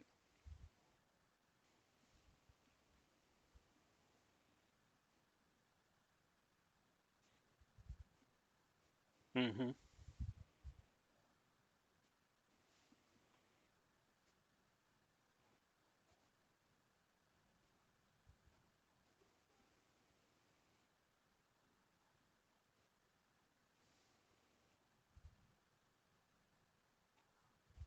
Right. Oh, damn! Nakamura kicked him in the back of the noggin. Dang, that's not very nice. Oh, let's see here. Following the tag team championship matchup, we get Stadium Stampede. Reports had been leading up into this matchup that Proud and Powerful, Ortiz and Santana, were coming back. We hadn't seen or heard anything outside of the fact that apparently they weren't getting along. But this match itself was everything you would have thought a Stadium Stampede match would be. It was bloody. It was crazy. It was violent. Um, One of the nastiest and funniest parts of the match was when Penta took the skewers, the shish kebab skewers, and pounded them all into the top of John Moxley's head. How he doesn't come out just bleeding like crazy, I will never know. Never. Like that was ridiculous. I've never seen anything like that. And now, granted, I don't watch a lot of deathmatch wrestling or anything like that, but it was gross, but it was also funny because they were just waving in the wind while he's walking around with them stuck in his head for at least a good 2 minutes.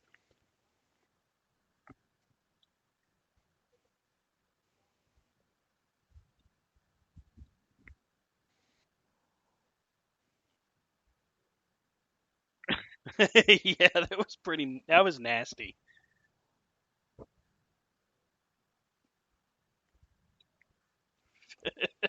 Yeah, they're just swaying in the wind. Yeah.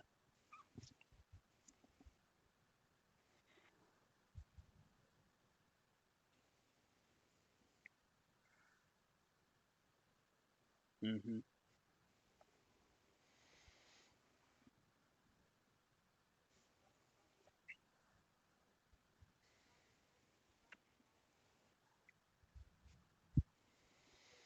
Yeah, that is kind of what it reminded me of when that the piece of the chair Magnum TA was jamming it into Tully's forehead, which was disgusting. Oh yeah, that was pretty gross.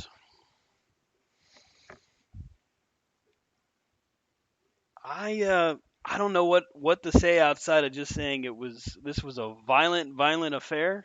Um, the best friends Eddie Kingston and Penta Cerro Medio Penta. We'll just call him Penta. I'm not going through 50,000 nicknames he has. Um, It wasn't a bad brawl. I mean, it was maybe a little long, but in that situation, I don't know if you can really shorten that per se. You kind of have to let it take its course or run its course.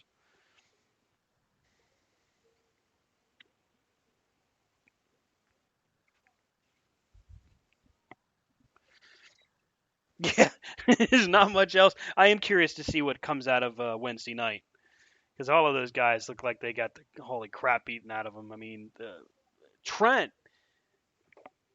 Trent Beretta took just so many ridiculous shots. Um, he's had his neck surgically repaired. He's had his back surgically repaired. At some point, you got to be like, nah, I'm gonna take a break for a while. I needed some time off. God. AEW Women's World Championship Fatal Four Way: Britt Baker, Tony Storm, Saraya, and the defending champion Hikaru Shida. What what do you say about a match like this? One, why did we? Yeah, I mean it's Saraya's homecoming. You know they're going to make a big move there. Putting the championship on her isn't necessarily a bad call. Her winning wasn't necessarily bad. I do hope we get more than just a couple title defenses out of it. I hope she gets a lengthy reign, only because she needs more singles matches to really show that she's. It's going to sound wrong, but deserving of the title.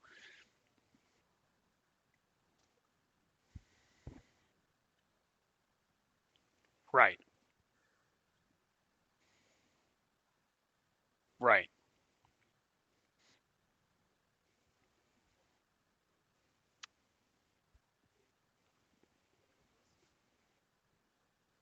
Hmm.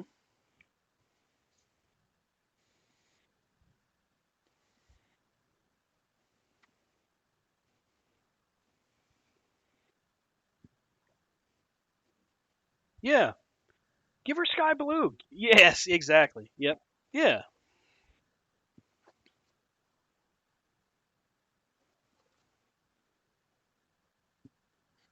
Hmm.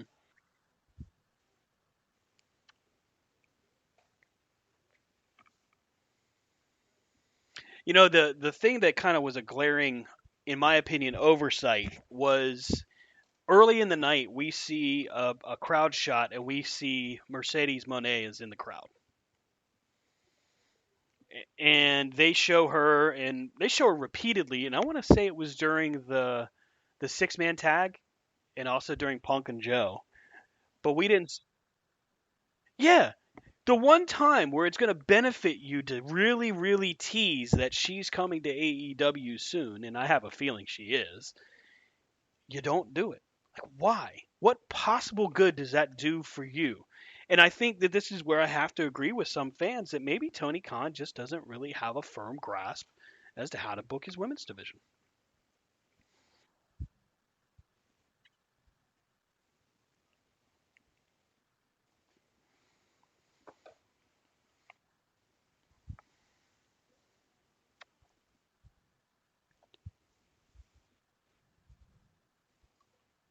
Hmm.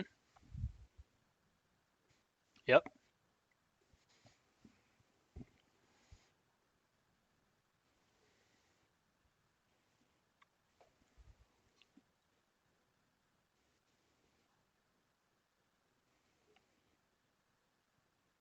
No, I don't think so either.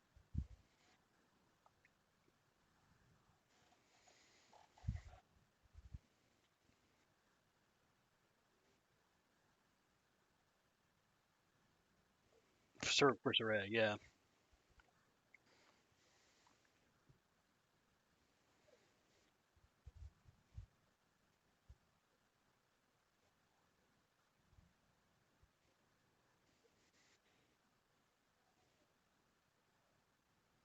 Correct. Yeah.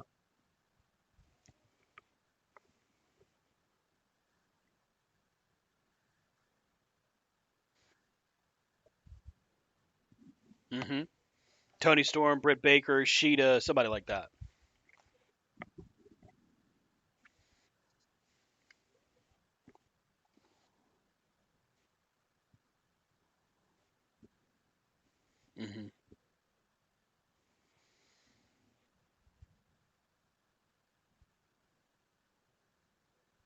Yep. Hmm.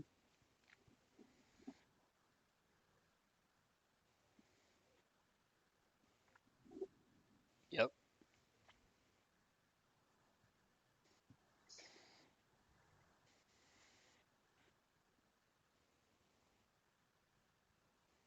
She suffered for it. I mean, look at her match with Taya Valkyrie. That's a great example, and that was their first time ever in a ring together. But that's where it was like, wow, there's really some improvement that needs to be made here soon.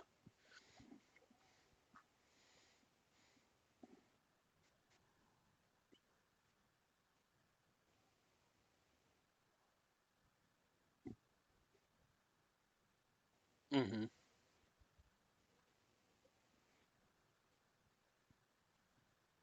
Hmm.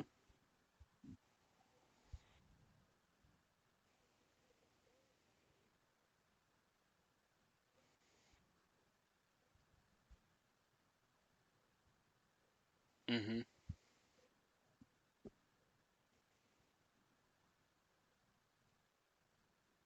Right.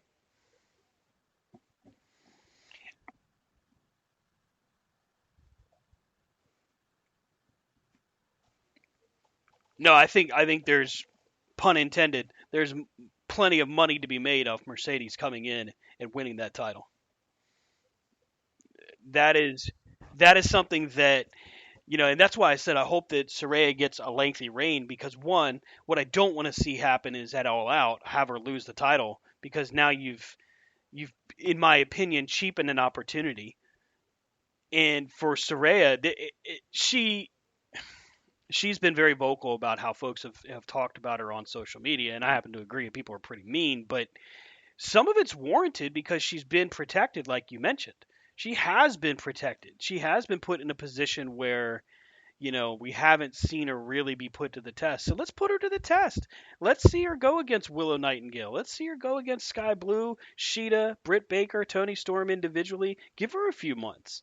And then if it turns out that I don't know if I'd call it an experiment, but the trial of Saraya hasn't been successful, then maybe take the title off of her, because you got plenty of people there, plenty of qualified candidates.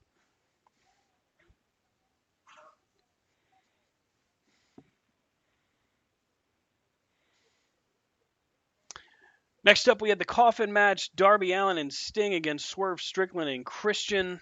Um, this one was crazy. Glad to see Sting not get hurt. He was at a point where he tried to put Swerve through the table, didn't work. So he says, "Nope, we're going to do it again." And he made sure that Swerve went through the table in that second try. That leg drop from the apron was rough.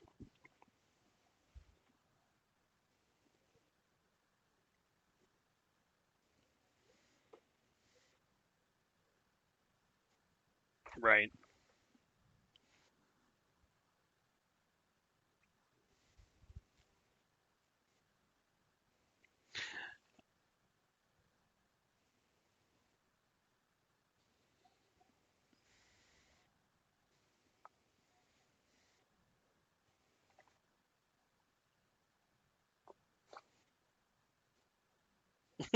Yeah, I think it knocked the wind out of him. Yeah,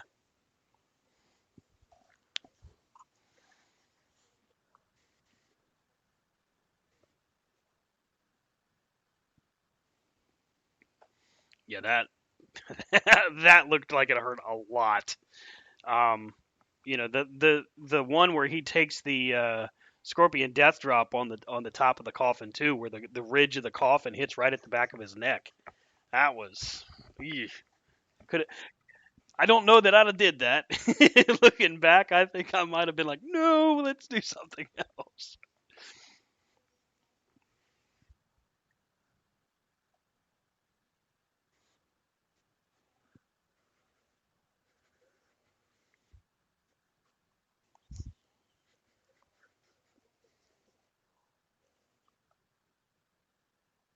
Yeah,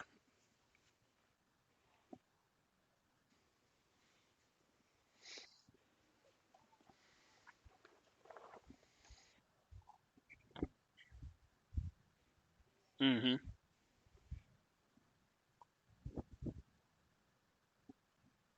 Yeah.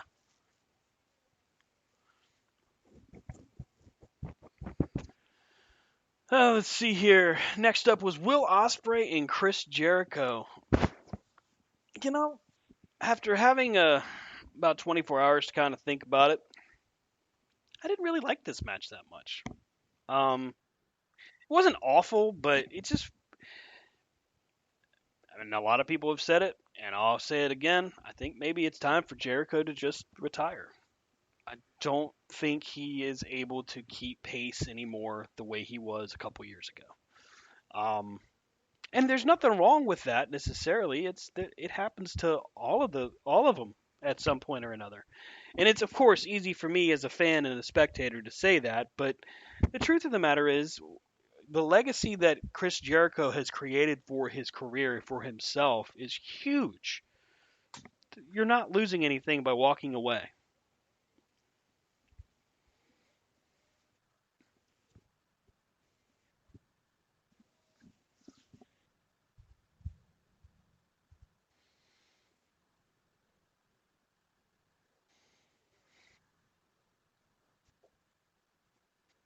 Hmm.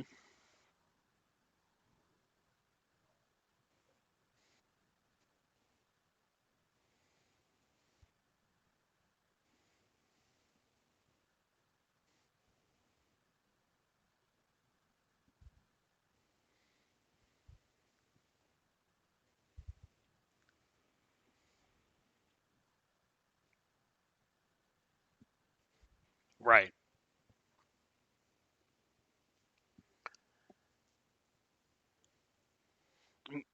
I mean, easily you could say he's in the Hall of Fame as soon as he retires. Yeah. Yeah.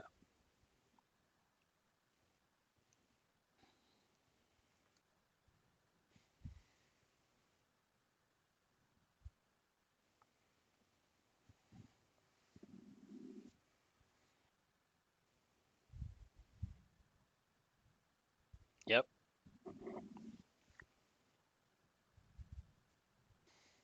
Well, she is definitely expendable.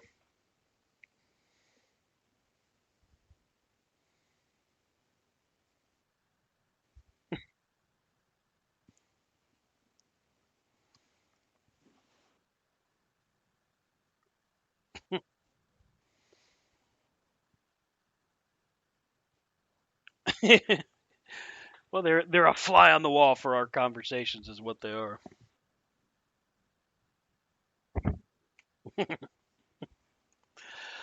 World Trios Championship was next. The Acclaim beat the House of Black. Kudos to Billy Gunn, man.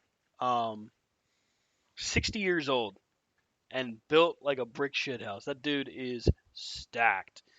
And yeah, right? You can get there, man. You can do it.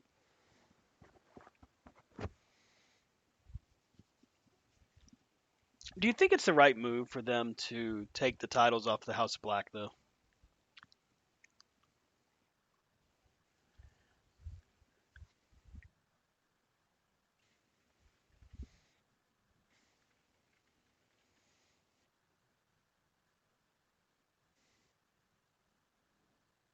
Hmm.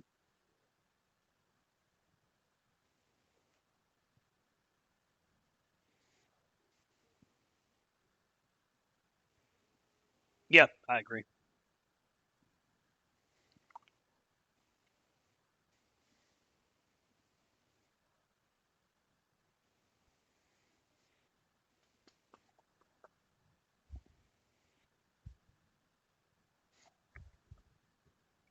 Hmm.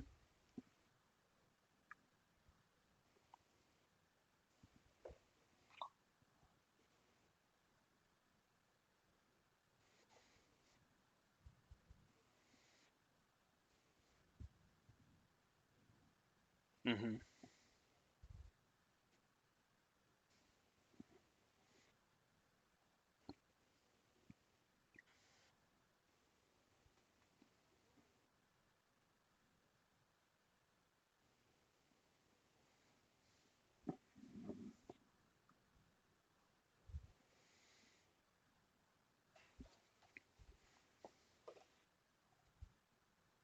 Hmm.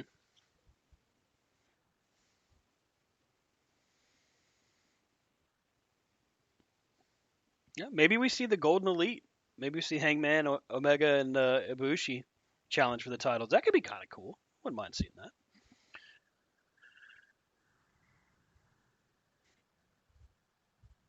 Hmm.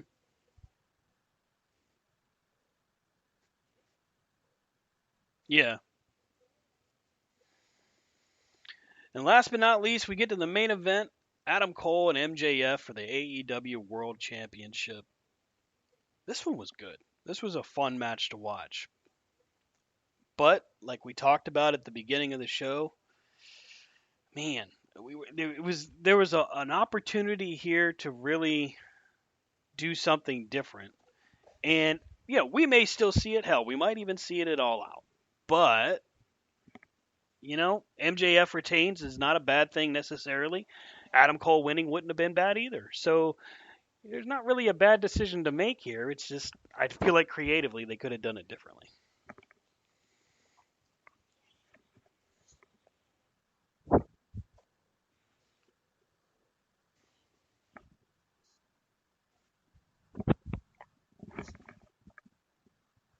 Right.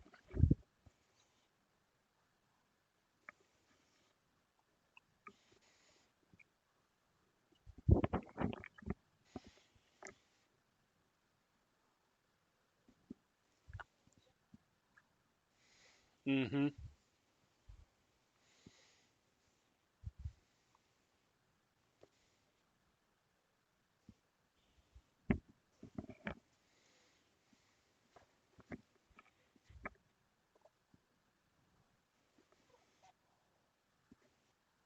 Mhm. I mean, people really want to love. Yes, Bella, I agree. People really want to love MJF. Stop, unless you want a headset. I yeah. Oh, really? Uh huh. She thinks MJF should have lost. I see. Thank you very much for sharing that. Yeah. Okay. Okay. She is. She is. She does very good. She's a very patient puppy, aren't you? Yes. Um, I like seeing the dynamic here with MJF trying to embrace being a good guy. I like that struggle that he has. I like the story because when he does turn bad, and he will, he's really getting to that point very early in his career where it doesn't matter what he does, people are going to love him for it. I mean, he's not quite at Ric Flair level, but he's at that point where it doesn't matter what he does, that people are just going to lose their shit no matter what. If he wants to call people mid, they're going to cheer. If he wants to call people marks, they're going to cheer. If he wants to, do the dynamite diamond ring and hit somebody with it, it's like Eddie Guerrero. He stayed the same even though he was a good guy and beat Brock Lesnar. The cheat to win and all of that, I mean, people embraced him even more for it.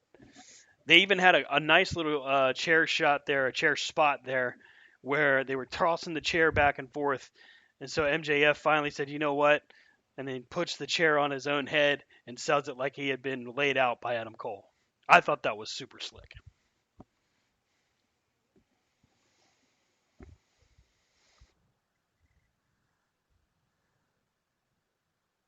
Hmm.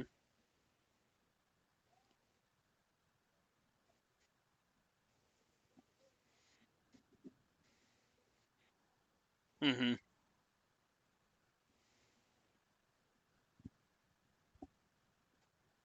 Yeah, you really could.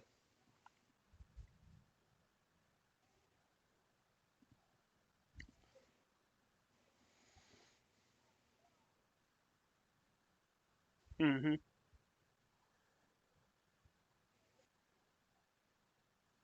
Yeah, you got a lot of opportunity with this main event with these two guys, and they can continue to see the growth and continue to see it evolve.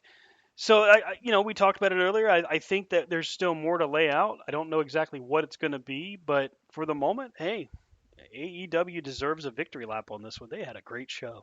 Really, really solid pay-per-view.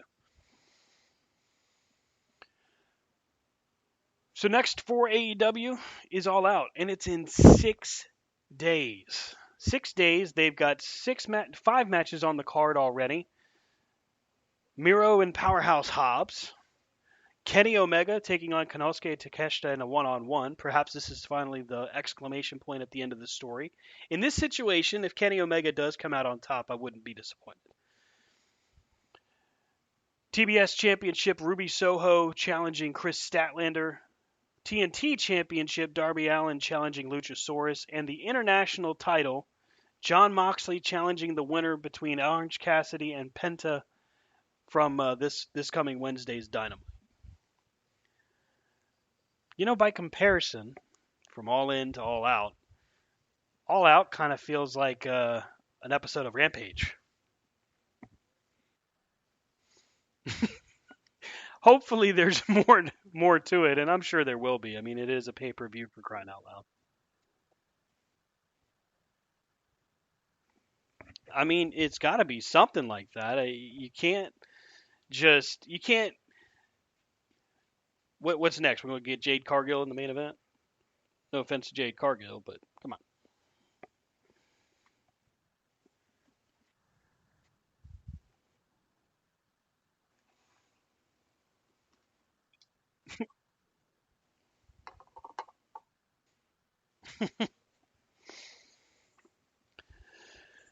But that was the show, man. That was AEW All In. All Out is coming up next. We got Payback this weekend. I don't even know all the matches on Payback. We've seen a few teased for Seth Rollins and Shinsuke, Rhea Ripley, and Raquel.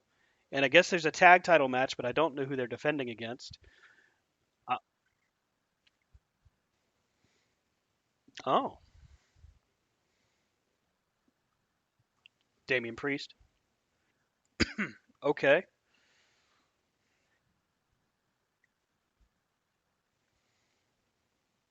that could be good. That could be really good. Excuse me. All of a sudden, choking. Are there any SmackDown matches confirmed for Payback yet? Hmm. I guess we got some room for work there. But that's this Saturday. That's a very very busy week for pro wrestling fans. Not to mention Impact had a pay per view last night, Emergence. NWA had their NWA 75 pay per view this weekend, two night show, and the main event of last night was EC3 defeated Tyrus to become the NWA World's Heavyweight Champion. Yes, sir. Looks like Mr. EC3 has changed or controlled his narrative yet again. Bleh. It's like all these people in the wrestling world that you could reach out to and have on your show. I don't know. Not for me.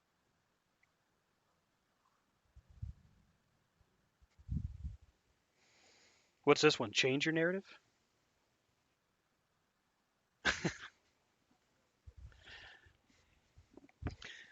Best of luck to him, I guess. Guess that's going to do it for us for this week. Catch up with your boys on the X machine or the Twitter bot, whatever you want to call it. Rob's at Rob Hefner C2C. Brian is at Vlad Dragul C2C. That's VLADDRAGOOL C2C. I'm at Stan Grubb C2C. He's not here to say he doesn't say that, too. I'm at Stan Grubb C2C, and of course the show itself. It's C2C Radio Show, and of course C2CRadioshow.com. Thanks again for listening. We will see you next week. Have a great night, everybody.